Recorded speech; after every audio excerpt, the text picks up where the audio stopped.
Good day! In this video, we are going to test how good are you in this particular lesson.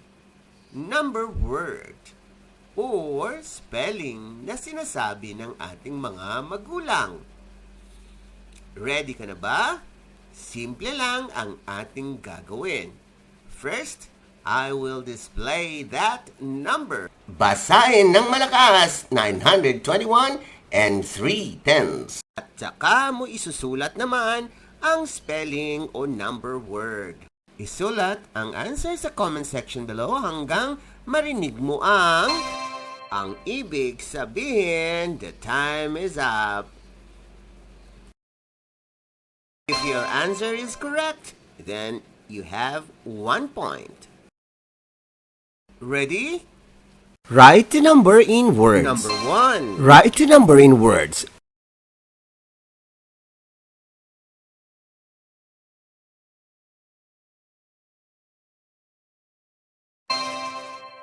Ang tamang sagot ay 654 and 321 thousandths.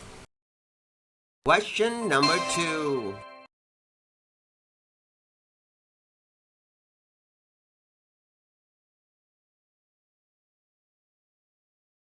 Ang tamang sagot ay 701 and 825 thousandths. Question number 3.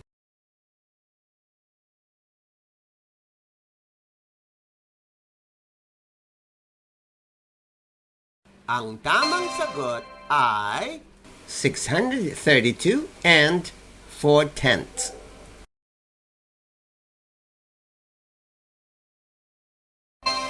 Question number 4.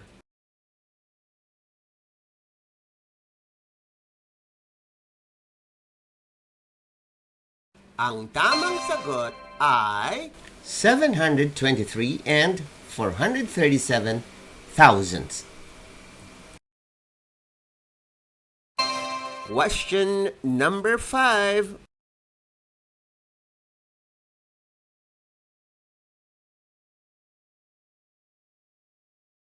Ang tamang sagot ay 330 and 73 hundredths.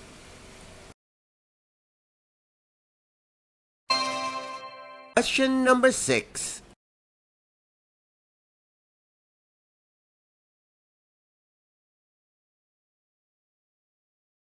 Ang tamang sagot ay 412 and 345 thousandths. Question number 7.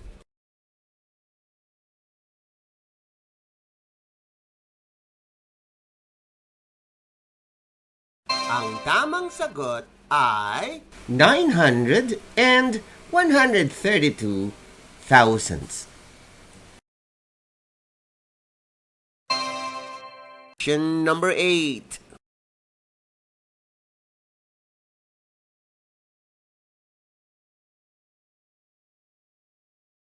Ang tamang sagot ay 921 and 3/10.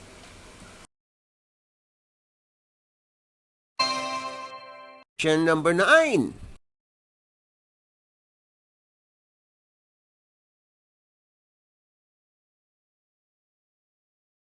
Ang tamang sagot ay 444 and 444 thousandths. Question number 10.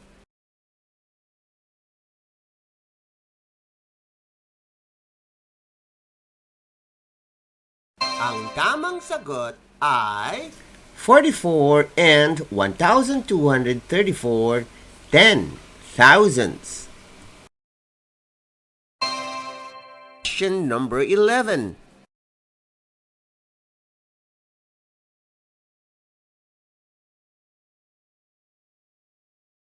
Ang tamang sagot ay 15 and 62 hundredths.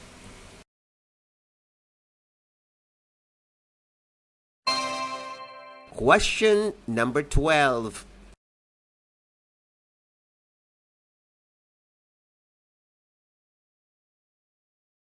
Ang tamang sagot ay 24 and 43 hundredths.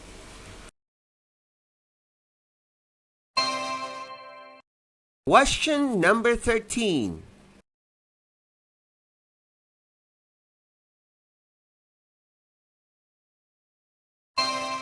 Ang tamang sagot ay 37 and 5/10.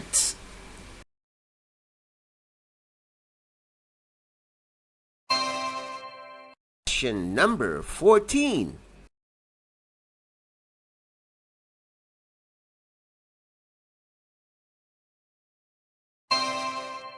The answer is 48 and 2,635 thousandths.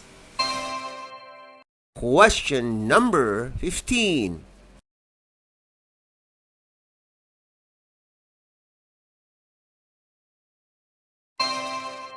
The correct answer is 18 and 3,697 thousandths. Question number 16.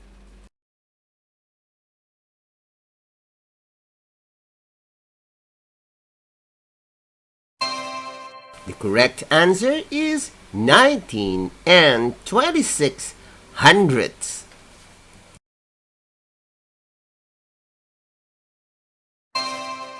Question number 17.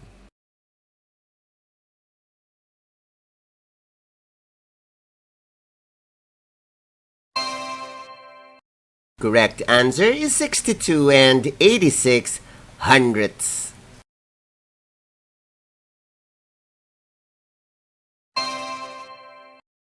Question number 18.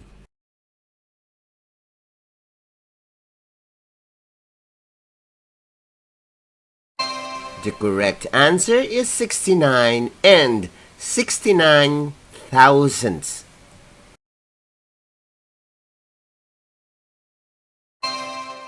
Question number 19.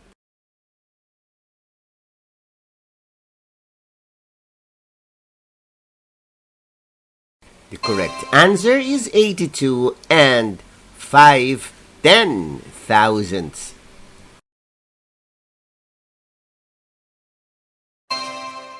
Question number 20.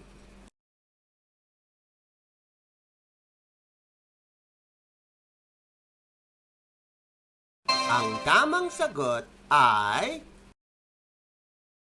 99 and 95 thousandths.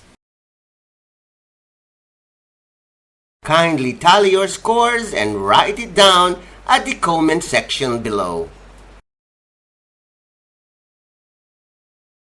Project is brought to you by iVolunteer for Filipino Children. Libre lang po ito. Join kayo. Open na ang Batch 5. Isang libreng serbisyo mula sa iVolunteer for Filipino Children. Saan ka pa? Libre na, de kalidad pa.